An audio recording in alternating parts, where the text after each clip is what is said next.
고린도후서 10장 3절입니다.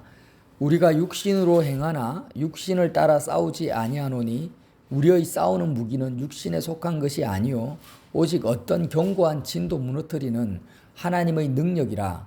모든 이론을 무너뜨리며 하나님 아는 것을 대적하여 높아진 것을 다 무너뜨리고 모든 생각을 사로잡아 그리스도에게 복종하니 너희의 복종이 온전하게 될 때에 모든 복종하지 않는 것들을 벌하려고 준비하는 중에 있노라. 아멘. 오늘 굉장히 중요한 말씀을 하시죠. 하나님의 능력에 대해서 말씀하십니다. 하나님의 능력. 여러분, 하나님의 능력 하면은 사실 모든 것이 하나님의 능력인데, 특별히 사도 바울이 말씀하시는 우리 인간을 향한, 사람을 향한 가장 강력한 하나님의 능력을 오늘 말씀하고 있습니다. 하나님의 능력이 어떤 거냐? 자, 결론은 5절입니다. 5절. 하나님 아는 것을 대적하여 높아진 것을 다 무너뜨리고, 하나님의 능력이 뭐라고요? 모든 생각을 사로잡아 그리스도에게 복종하게 하는 것이라는 거죠. 뭐라고요? 모든 생각을, 사람의 생각을 사로잡아서 하늘 보좌에 앉으신 예수님께 복종시키는 것. 사람의 생각을 그리스도 예수께 복종시키는 것이 뭡니까? 하나님의 능력이라는 거예요. 그러면 누군가가 나는 하나님의 능력 받았다 이렇게 말하면은 뭘 봐야 될까요? 병을 고치고 귀신을 쫓아내고 뭐 돈을 많이 벌고 이런 걸 보는 게 아니라 그 사람의 생각이 어디에 복종되냐를 보는 거예요. 그 사람의 생각이 어떤 유명한 목사님한테 복종되는 것도 아니요. 교회나 단체에 복종되는 것도 아닙니다. 사상과 철학에 복종되는 것도 아니에요. 누구에게요? 자기 생각, 자기 뜻대로 하는 것도 아니라 정말 살아계신 예수님께 그의 모든 생각이 사로잡혀 있다면 그는 하나님의 능력을 받은 거예요. 반대로 또 이야기합시다. 반대로 생각해 보면 내가 지금 내 머릿속에 떠오르는 생각들, 이런 것들이 예수님께 복종이 안 돼요. 그냥 복종이 안 된다라는 것은 그냥 내 생각, 내 판단으로 가득 차 있습니다. 내 소원, 이 땅을 향한 내 소원, 내 열정으로 가득 차 있어요. 아니면은 내가 어떤 사상이나 주의 주장을 쫓아가고 있습니다. 아니면 사람에게 내가 복종을 하고 있어요. 사람에게. 그러면 나는 지금 하나님의 능력과 상관이 있습니까? 없습니까? 없다라는 거예요. 하나님의 능력의 실체입니다. 조금 더 깊이 있게 봅시다. 3절에 우리가 육신으로 행하라 육신을 따라 싸우지 않는다고 합니다. 육신으로 행한다라는 것은 사도 바울이 지금 몸을 가지고 있잖아요. 죽은 상태로 성경을 쓰는 게 아니잖아요. 그러니까 육신으로 행한다라는 건 난 육신을 가지고 이 땅을 살아간다 이 말이에요. 그렇지만 육신을 따라 싸우지 않는다라는 게 뭐예요? 도대체 육신을 따라 싸우지 않는다. 여러분, 생각의 울타리라는 게 있어요. 제가 철학적인 용어를 잘 모르겠어요. 근데 표현을 제 능력의 한계입니다. 사람은 어떤 생각을 할 때 항상 울타리를 가지고 있습니다. 무슨 말이냐면 지금 정치인들이 보수와 진보, 자칭 보수와 진보로 나눠서 막 싸우고 있잖아요. 그러면 보수와 진보, 보수적인 성향을 가진 사람이든 진보적인 성향을 가진 사람이든지 간에 지금 어떤 생각의 울타리 속에 있습니까? 서로 막 부딪히긴 하는데 어떤 생각의 울타리를 가지고 있어요? 이 국가와 민족이라는 백그라운드를 가지고 있다라는 거예요. 국가도 없고 민족도 없으면은 보수도 없고 진보도 없는 거예요. 맞죠? 자, 내가 직장에 갔어요. 직장에 갔는데 내가 직장 안에서 막 열심히 생각하고 프로젝트를 계획하고 영업 전략을 세우고 있습니다. 많은 생각을 하고 있어요. 그럼 내가 직장에서 하는 그런 영업 전략이나 프로젝트나 사업에 대한 모든 아이디어가 어떤 울타리 안에 있냐고요. 그 울타리 안에. 직장이라는, 자본주의라는 이 울타리 안에 있는 거예요. 그래서 내가 어떤 생각을 하게 되면은 그 생각이 어떤 생각이든지 간에 그 생각의 백그라운드, 배경, 울타리가 있다라는 거예요, 지금. 이해되시죠?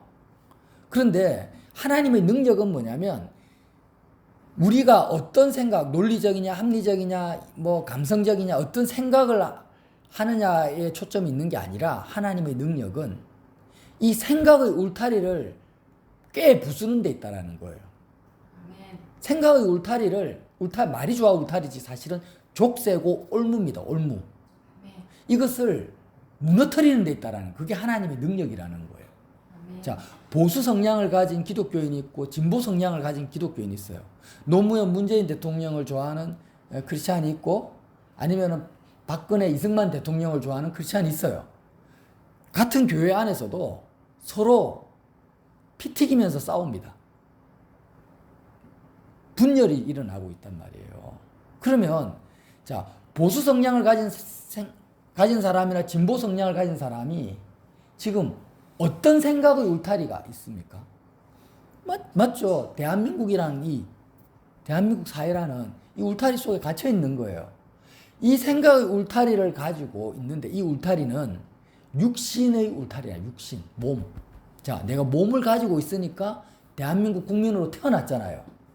대한민국 국민으로 태어나서 몸으로 살고 있으니까 육신을 따라 싸우고 있다라는 거예요. 그게 사도 바울은 육신을 가지고 있지만 육신을 따라 싸우지 않는다.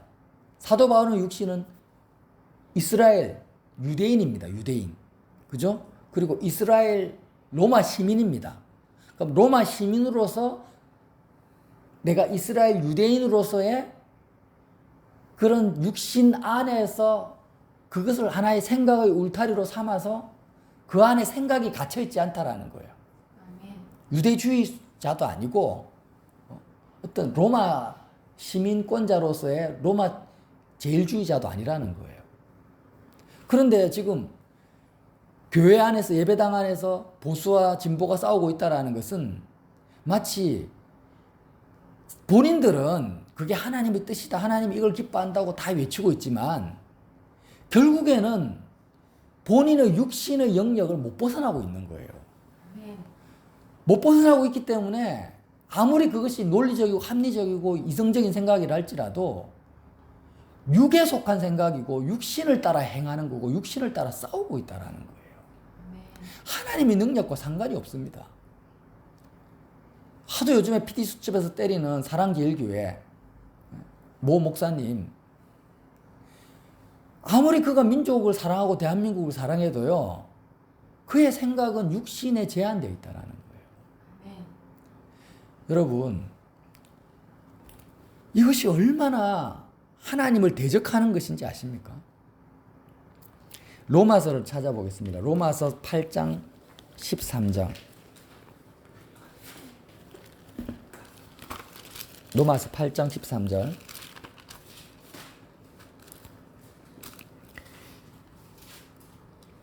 12절부터 읽게요. 그러므로 형제들아 우리가 빚진 자로 돼 육신에 져서 육신대로 살 것이 아니니라.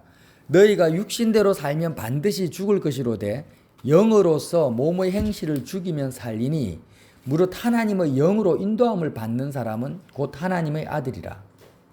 자, 이게 무슨 말이냐면 육신대로 살면 반드시 죽을 것이라고 했죠. 영으로서 몸의 행실을 죽이면 산다고 했는데 육신, 육 이렇게 하면은요 자꾸 자기 어떤 바디, 신체만을 생각하는데 사도 바울이 그렇게 1차원적인 말을 하는 게 아닙니다. 지금 내가 몸, 육을 가지고 있기 때문에 나의 모든 생각과 감정과 마음이 이 육체와 연계된 세상과 접하고 있잖아요. 육신과 이 땅, 이 세상은요 뗄래야 뗄 수 없는 상관관계를 가지고 있어요. 내가 육신을 가지고 있기 때문에 누구의 부모고 누구의 남편이고 누구의 자녀라는 거예요. 대한민국 국민이고 황인종이고 남자고 여자입니다. 그러면 내가 생각을 하는데 육신을 따라 산다라는 건 뭐냐면 지금 내가 여자로 태어났어요. 여자들은 뭘 중요합니까? 예를 들면 외모를 중요시하죠. 그러면 내 생각이 나의 외모에 사로잡혀가지고 나는 여자라는 정체성을 가지고 살아가는 것이 뭐냐면 육신대로 사는 거예요. 육신대로. 내가 대한민국 국민으로 태어났으니까 육신이 대한민국 국민이라는 이 대한민국을 사랑해야 된다라는 그 애국 정신에 불타오르면서 사는 것이 뭐냐면 육신대로 사는 거예요. 아멘. 유대인들도 마찬가지예요. 게르만 민족도 마찬가지고 일본도 마찬가지예요. 내가 지금 한 가정의 가장이다.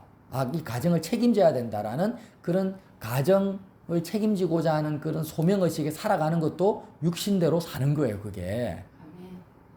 그게 뭐라고요? 오늘 고린도후서에 말한 것처럼 육신을 따라 싸우는 거예요, 싸우는 거. 그러나 우리가 싸우는 무기는 육신에 속한 것이 아니고 어떠한 견고한 진도 무너뜨리는 하나님의 능력이라는 거예요, 능력. 자, 우리가요, 매일 기도하고, 하나님의 뜻을 구하고, 또 어떤 성령, 매 순간 성령의 인도를 구하고 하나님의 뜻을 구하고 이적과 기사를 나타내고 목사나 선교사의 신분과 직분을 가져도요. 매 순간 하나님 뜻이 어디 있습니까? 성령 인도를 매일 구해도 그 사람은 육신대로 여전히 살 수 있습니다. 하나님의 능력으로 안 살면 그렇게 돼요. 다시 말하면 자, 내가 지금 하나님의 뜻, 하나님 누구하고 결혼할까요? 내 생각은 다 버리고 하나님의 뜻만을 쫓아갈게요. 하나님의 음성을 들려주세요. 이렇게 매일 기도를 해도 그 사람의 생각이 그리스도께 복종이 안 돼요.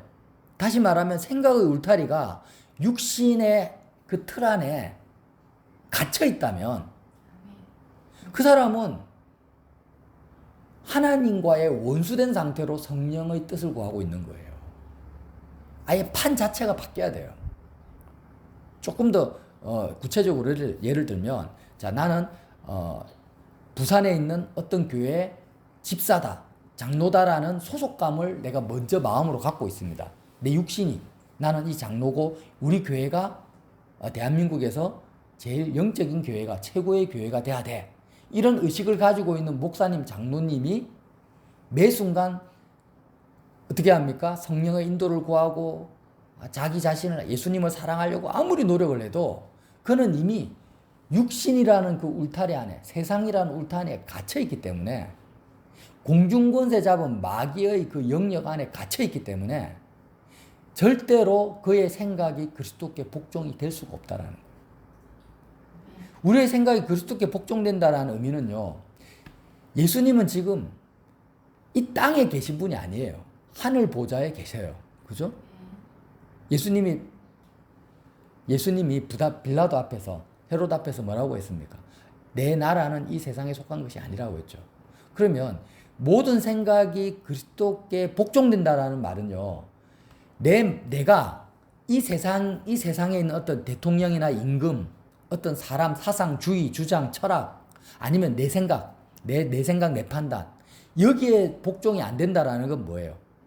하늘 보좌에 계신 예수님 그 영역 속으로 내가 들어갔다라는 거예요. 우리의 생각이 내가 몸을 입고 있지만 이 육신이라는 이 울타리를 뛰어넘었다라는 거예요. 우리의 생각이 내가 어느 교회 장로다, 목사다, 나는 평신도다 라는 틀을 뛰어넘은 거예요.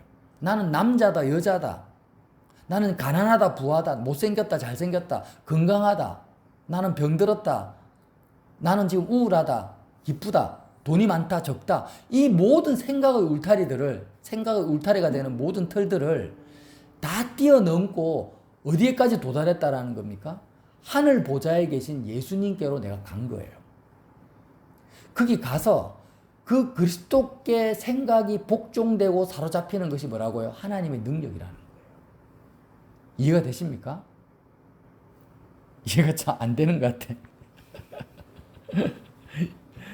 이해가 됩니까? 네. 자, 그러면 우리가 주기도문에 보면 아버지의 뜻이 이루어지시고 아버지의 나라가 이 땅에 임하여 달라라는 기도가 있잖아요. 여기에서 이제 자꾸 사람들이 헷갈려요. 그러면 하나님의 나라가 이 땅에 임한다라는 것은 어떻게 적용을 하냐면 대한민국이 뭐 아주 잘못된 어떤 세상적인 가치관이 아니라 성경적인 가치관을 가진 그런 국가나 민족으로 바뀌는 것을 하나님의 나라가 임하는 것이다. 이렇게 적용을 한다라는 거예요. 그러니까 이 세상에다가 하나님의 나라를 끌어와 가지고 이 땅을 하나님의 나라처럼 만들려고 하는 것을 하나님의 나라가 이 땅에 임하여 달라는 주기도문의 그런 적용으로 해석을 해버리는 거예요. 그게 아닙니다.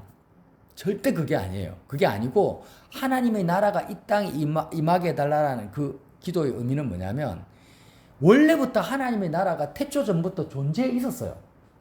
이 세상이 창조되기 전부터 하나님의 나라의 흐름이 거대하게 흘러가고 있었는데 중간에 하나님이 이 세상을 창조해가지고 인간의 죄로 인해서 세상 나라가 만들어졌는데 사람이 왕이 된 세상 나라가 있는데 그 거대한 하나님의 나라의 흐름을 이 땅을 살고 있는 저와 여러분이 눈을 뜨고 발견하게 해달라는 거예요. 그 주기도문의 의미가 내가 국가가 변화되고 민족이 변화되고 사회나 가정이 변화되게 해달라는 게 아닙니다. 자꾸 이 포인트에서 이해를 못하니까 쏘가요. 육신을 따라 싸워요. 자꾸. 보수와 진영이 갈라진단 말이에요. 난 하나님의 나라가 이 땅에 임하게 해달라는 것은 예를 들어서 교회를 개척했어요. 목사님이. 그러면 성도들이 한 200명 정도 모였어. 그리고 나서 하나님 우리 교회에 하나님의 나라가 임하게 해달라고. 그러면 하나님의 통치와 권세가 사람들이 전부 다 하나님의 통치와 권세에서 다 바뀌어가지고 천사처럼 변하는 걸 말하는 게 아닙니다. 그게 아니라 하나님의 나라는 사람이 변하지 않아도 70억 인구 중에 한 명도 변화가 안 되고 전부 다 지옥불에 다 떨어져도요. 한 명도 구원을 못 받아도 하나님의 나라는 창세 전부터 존재했던 거예요. 그리고 하나님의 나라는 0.1%도 손상이 안 됩니다. 완벽해요. 하나님의 나라는 삼위일체 하나님만으로. 그런데 사람들이 이 하나님의 나라를 육신의 눈으로 안 보이니까 몰라요. 몰라. 그냥 육신의 생각의 울타리에 갇혀가지고 자기는 세상 나라만 보이는 거예요. 세상의 나라만. 민족이 보이고 국가가 보이고 가정이 보이고 사회만 보이는 거예요. 하나님의 나라를 못 봐요. 왜? 생각의 울타리가 육신에 갇혀 있으니까. 이 땅에 갇혀 있으니까. 그러니까 어떻게 합니까? 예수님이 이 땅에 오셔가지고 십자가에서 죽으시고 부활하셔서 하늘 보좌에 앉히시는 걸 통해서 이 과정을 통해서 우리가 예수님을 따라서 우리의 생각이 예수님을 따라가다 보면 예수님과 함께 세상에 대해서 죽어버리고 예수님과 함께 하늘 보좌까지 도달하게 되면 이 세상이 전부가 아니구나. 내가 지금 육신에 갇혀 있구나. 보수와 진영에 갇혀 있고 남자와 여자에 갇혀 있고 이 세상에 내 모든 마음과 생각이 묶여 있구나. 이게 마귀의 권세구나. 공중권세 잡은 마귀의 종이구나라는 것을 내가 보게 되는 거예요. 우리 자신의 모습을. 그렇게 보게 되면서 하나님의 능력이 그리스도로 말미암아 우리 속에 임하게 되는데 그게 뭐냐면은 이제부터 나의 생각이 하늘 보좌에 계신 그리스도께 복종이 되는 거예요. 어디에도 복종이 안 돼요. 이 세상의 어떤 사상이나 철학이나 보수와 진보의 어떤 그런 주의 주장에 복종이 안 되고 예수님께만 복종이 되는 거예요. 예를 들면 우리가 가족을 만나잖아요. 아내를 만나는데 예수님께 내 생각이 복종이 안 된 상태에서는 어떻게 만납니까? 나는 이 여자의, 이 남자의 아내다, 남편이다 라는 그 가치관, 그 육신을 따라 그 울타리 안에서 내가 만납니다. 만나니까 아내가 내 마음에 안 들어. 남편이 내 마음에 안 들면 어떻게 됩니까? 내가 거기에 따라서 내 마음이 평강이 완전히 다 깨져버리는 거예요. 대한민국이라는 이 울타리 안에서 내가 이 대한민국을 보니까 생각을 하니까 열불이 나는 거예요. 대통령이 정치를 엉망으로 하고 국회의원들이 개판으로 그냥 정치판을 만들어놨어. 그러니까 내 평강이고 뭐고 다 없어져 버려요. 내가 이 몸, 내 육신의 이 몸이라는 육체라는 이 울타리 안에서 내 몸을 보니까 지금은 건강한데 언제 병들지 몰라서 코로나19에 걸릴지 몰라서 불안해요. 그러니까 우리의 생각이 육신이라는 이 울타리 세상에 갇혀 있으면은요, 바람 잘 날이 없어요. 항상 불안하고 염려와 근심과 걱정이 오고 변수가 여기저기서 뻥뻥뻥 터지는 것입니다.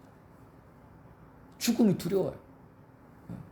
그런데 우리의 생각이 육신의 울타리, 이 세상의 울타리를 하나님의 능력이 이 울타리를 다 부셔버리고 십자가의 능력으로 부셔버리고 하늘 보좌에 계신 예수님께로 우리의 생각이 도달하게 되면은, 예수님께만 사로잡히게 되면은 어떤 일이 벌어지겠습니까? 우리가 이전에 가졌던 생각의 울타리들이 모든 견고한 진이, 하나님을 아는 것을 대적하여 높아진 모든 견고한 진들이 다 부서지게 되면은요, 그때부터는요, 세상의 어떤 변수들이 나의 마음의 평강을 깨트리질 못해요. 어떤 변수가 일어나고 옆에서 막 불이 나든 재앙이 떨어지든 전쟁이 일어나도 아무리 내 원수가 나에게 소리쳐도 나의 마음의 평강을 빼앗아갈 자가 없게 된다라는 거예요. 아멘. 예수 그리스도께 우리의 생각이 사로잡히면. 아멘. 이건 놀라운 겁니다. 이거는 엄청난 복음이에요. 자, 우리 로마서 한 번만 더 찾아보고 마치겠습니다. 로마서 8장 4절 3절부터 읽을까요? 2절부터 읽을게요. 이는 그리스도 예수 안에 있는 생명의 성령의 법이 죄와 사망의 법에서 너를 해방하였습니다. 같은 맥락입니다. 생명의 성령의 법은 뭐냐면 우리의 생각이 그리스도 하늘 보좌에 계신 그리스도께만 우리의 생각이 사로잡히는 것을 말합니다. 이게 생명의 성령의 법이에요. 죄와 사망의 법은, 법이라는 것은 어떤 원칙, 생각의 원칙과 기준을 말하는데, 몸, 우리의 육신, 이 세상 안에 우리의 생각이 갇혀 있는 걸 말해요. 거기서 일어나는 모든 원칙과 판단이 죄와 사망의 법이에요. 여기서 너를 해방했다라는 것입니다. 생명의 성령의 법이. 율법이 육신으로 말미암아 연약하여 할 수 없는 그것을, 율법이 의롭고 옳은 거지만 내 생각이 육신에 갇혀 있으면은 결단코 율법을 지킬 수가 없습니다. 이것도 이해가 되시죠? 근데 그것을 하나님이 하시는 거예요. 육신으로 말미암아 연약하여 할 수 없는 거를. 곧 죄로 말미암아 자기 아들을 죄 있는 육신의 모양대로 보내어 육신의 죄를 정하사. 육신의 죄를 정한다라는 게 뭐래요? 아, 내가 지금 내 생각이 육신과 이 땅에 갇혀 있다라는 것이 얼마나 끔찍하고 무섭고 하나님을 대적하는 것을 깨닫게 하신다라는 거예요. 지금 보수 진영에 있는 기독교인들은요, 자기가 얼마나 끔찍한 죄를 지니고 있는지, 진보도 마찬가지입니다. 그걸 몰라요. 조금의 죄책감도 없어요. 내가 남편으로서, 아내로서 생각하고 사고하는 것이 육신에 갇혀서 생각하고 있는 거잖아요, 지금. 그게 얼마나 죄와 사망의 법에 갇혀 있는지를 사람들은 모릅니다. 인지를 못해요. 근데 예수님만이, 십자가의 예수님만이 이걸 깨닫게 해주신다라는 거예요. 이해가 되십니까? 친일파들을 미워해요, 친일파를. 민족주의자들은 친일파를 미워합니다. 근데 그 민족주의자들이 얼마나 자신이 죄와 사망의 법에 갇혀 있는지를 누가 깨닫게 해주겠어요? 예수님만이 깨닫게 해준다라는 거예요. 자, 4절. 육신을 따르지 않고. 자, 육신을 따르지 않는다라는 의미가 이제 조금 이해가 되십니까? 육신을 따르지 않고. 육신을 따라 생각하지 않고. 생각의 울타리가 육신에 갇히지 않고. 이해가 되십니까? 이 포인트를 이해하는 게 너무 중요합니다. 육신을 따르지 맙시다. 육신을 따르지 말아요. 누가 사업을 하는데 사업이 쫄딱 망했어. 그럼 염려와 걱정이 왔죠. 왜? 육신을 따르기 때문이에요. 내 몸이 아프니까 너무너무 힘들어요. 왜 그래요? 육신을 따라요. 생각의 울타리가 육신이라서 그래요. 그래서 육신을 따르지 않고 그 영을 따라 행한다. 영을 따라 한다라는 것은요, 하늘 보좌에 계신 예수님께 생각이 사로잡힌 상태를 말하는 거예요. 예수님이 지금, 하나님은 영이시잖아요. 하나님은 영이신 거예요. 그러니까 하늘 보좌에 계신 예수님께 내 생각이 사로잡힌 것이 뭐냐? 영을 따라 행하는 우리에게 그렇게 되기만 하면 율법의 요구가 다 이루어진다라는, 내가 율법을 지키려고 애쓰지 않아도 우리의 생각이 예수님께 사로잡히면 그냥 자동적으로 율법이 지켜져 버리는 거예요. 그래서 5절, 육신을 따르는 자는 육신의 일을 생각합니다. 그죠? 육신을 따르는 자는 육신의 일을, 영을 따르는 자는 영의 일을 뭐 한다고요? 생각하나니. 야, 이거 너무 놀랍지 않습니까? 육신을 따르는 자는 육신의 일을 생각할 수밖에 없어요. 왜? 그가 육신이 그의 생각의 울타리니까. 하늘 보좌에 대신 그리스도의 영을 쫓아가는 사람은 영의 일을 생각하는 거예요. 그냥. 그런데 6절 로마서 8장 6절 육신의 생각은 뭐라고 합니까? 사망인 거예요. 육신을 따라서요. 생각의 울타리가 육신에 갇혀 있는 것은 그 자체가 사망이요. 육신의 생각은 사망이요. 영의 생각은 생명과 평안이니라.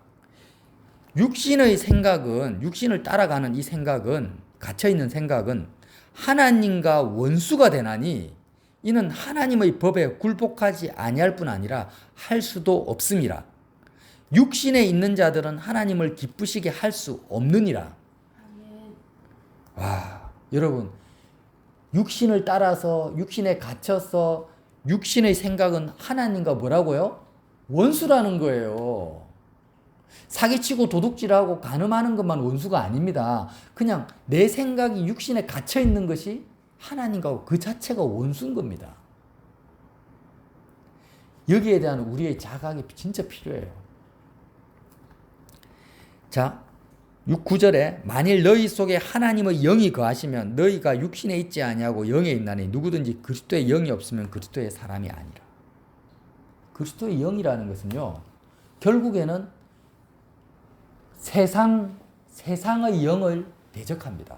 세상의 영과 그리스도의 영이 충돌해요. 세상의 영은요, 이 땅에 우리의 생각을 가두는 거예요. 공중권세 잡았다. 이 땅에 있는 우리의 생각이 하늘로 가는데 중간에 공중이 있잖아요. 공중이. 하늘과 땅 사이에 공중이 있어요. 근데 마귀가 이 공중 권세를 잡아가지고 우리의 모든 생각이 육신으로 살아가는 이 세상의 영역 안에 우리의 생각의 울타리를 가둬버리는 것이 뭐냐면 육신의 생각이고 세상 영입니다. 세상 영.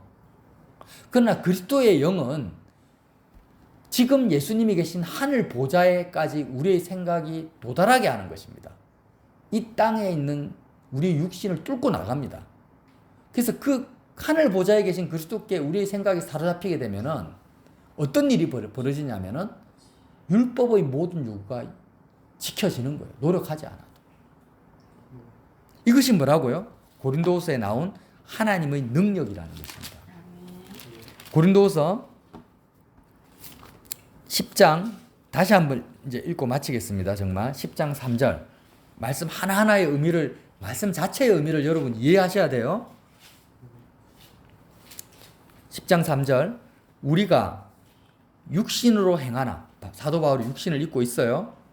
그렇지만 육신을 따라 육신의 울타리에 갇혀서 싸우지 않는다. 생각이 싸움의 첫 단추입니다. 육신을 따라 싸우지 않습니다. 육신을 따라 싸우지 않는 것은 바울이 어떤 이 땅의 어떤 주의 주장이나 사상이나 철학이나 보수나 진보나 이런 것을 가지고 내가 너희에게 말하는 게 아니라는 거예요. 육신을 따라 싸우지 않는다라는 의미입니다. 자, 4절 우리의 싸우는 무기는 너희에게 전파하는 이 복음은 뭐냐? 육신에 속한 것이 아니요 오직 어떠한 견고한 진, 생각의 진입니다. 사상의 진이에요. 이데올로기의 진입니다. 어떤 견고한 진도 무너뜨리는 하나님의 능력이라는 거예요. 모든 이론을 무너뜨립니다. 이 세상의 틀 안에 갇혀있는, 이 세상의 틀 안에서 잘 먹고 잘 살고자 하는 모든 그런 주의 주장 사상을 다 무너뜨려 버려요. 하나님 아는 것을 대적하여 높아진 것을 다 무너뜨리고 모든 생각을 사로잡아 하늘 보좌에 계신 그리스도에게 복종하게 하는 것입니다. 그래서 저와 여러분의 모든 생각이 그리스도께 복종될 때 6절 너희의 복종이 온전하게 될 때 어떤 일이 벌어지냐? 어떤 일이 벌어집니까? 모든 복종하지 않는 것들, 복종하지 않는 것, 이 세상에 갇힌 것들을 벌하려고, 심판하려고, 그 갇힌 것들을 무너뜨리려고 하나님이 준비하고 있다라는 거예요. 우리가 세상의 그 이론과 지식과 생각, 여리고성 같이 견고한 것을 무너뜨리는 하나님의 무기가 되는 겁니다. 우리 자신이 그리스도께 사로잡힐 때. 할렐루야. 이런 무기가 됩시다. 그러니까 가장 무서운 것은 뭐냐면 세상 속에 또 세상이 있어요. 여러분, 세상의 드라마나 문화에 갇히지 마십시오. 지금 내 생각이 세상에 갇혀 있는 것도 억울한데 세상이 만들어낸 컨텐츠에 내가 갇혀버리면은 답이 없어요, 여러분. 답이 없어요. 세상이 만들어낸 게임, 재미, 스포츠, 드라마, 영화에 내 생각이 갇혀버리면은요, 세상 속에 또 갇히는 거예요. 여기 감옥에 들어가면은 2중, 3중 감옥이 있단 말이에요. 2중, 3중 감옥 속으로 들어가는 거예요, 그게. 우리는요, 세상 자체를 뚫고 나가야 되는데, 그게 하나님의 능력인데, 세상이 만들어낸 감옥 속에 내 생각이 갇히면 어떡하자라는 거예요, 도대체. 마귀에게 우리 더 이상 당하지 맙시다. 예. 그래서 저와 여러분이 하나님의 능력으로 정말 생명과 평강의 그 자유하는 그 자유를 마음껏 누리시는 복된 하루 되시기를 예수님 이름으로 빌어드립니다.